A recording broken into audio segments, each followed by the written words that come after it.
So if it has a crawl space, it's going to be cheaper because all they have to do is put jackhammers and jack up the house and level up the property. It's going to be a lot less expensive. So you got to know which one what to handle when you're confronted with those kind of scenarios there.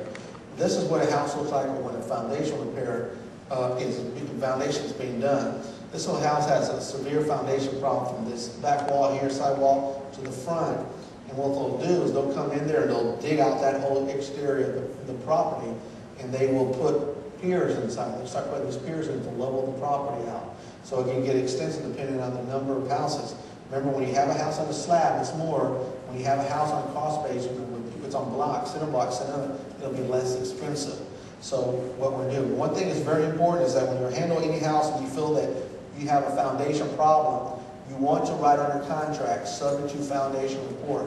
So meaning that if the report comes back it's going to cost more than you anticipated, then you got to wait out of the contract. And that means, remember I said they need to sell it more than you buy it, you need to renegotiate with the seller and say I can only give you this much and I'll buy it for this price from you.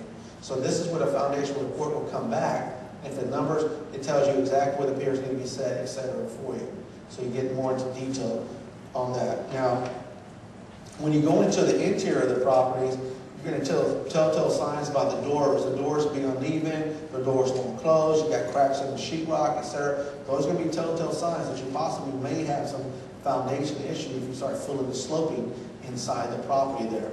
So you want to know how to handle that inside there. And again, with the system, with the videos, we go very extensively carrying with you how to do this. Now, inside here, this is a house we walked in, and this, it's kind of hard to see, but there's a crack on this fireplace that goes all the way up to that thing right there.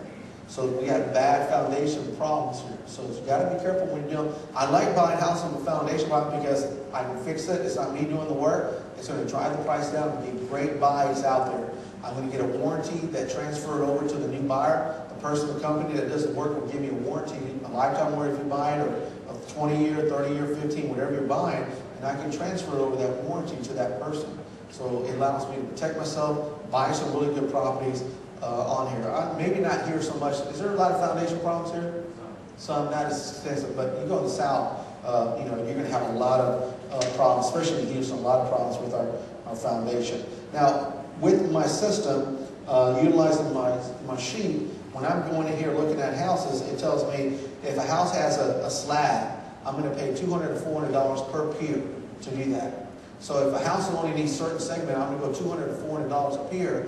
But if the house is real bad, I'm just going to take $7 a square foot times the whole square foot of the home, and that tells me how much it's going to cost me to fix that, repair that house up.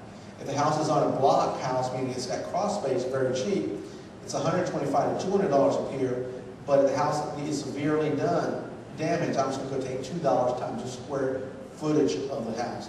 And the way I use my system, I take the square footage of the house, and I put that number, if it's a 1,500 square foot home, 1,800 square, I write that down, and I start multiplying everything on here, adding the numbers. And when I'm finished, it's going to tell me exactly how much it's going to cost me to fix this house up.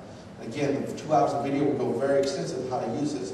Now, the next thing I'm going to use is the roof, to repair the roof. That's one of my next things. Now, when I'm looking at a roof, you're going to look at a roof, you're going to have, you replace the roof, you got tear off, okay? And then you got redeck, if you're going to have to redeck. Very seldom you're going to have to redeck a house.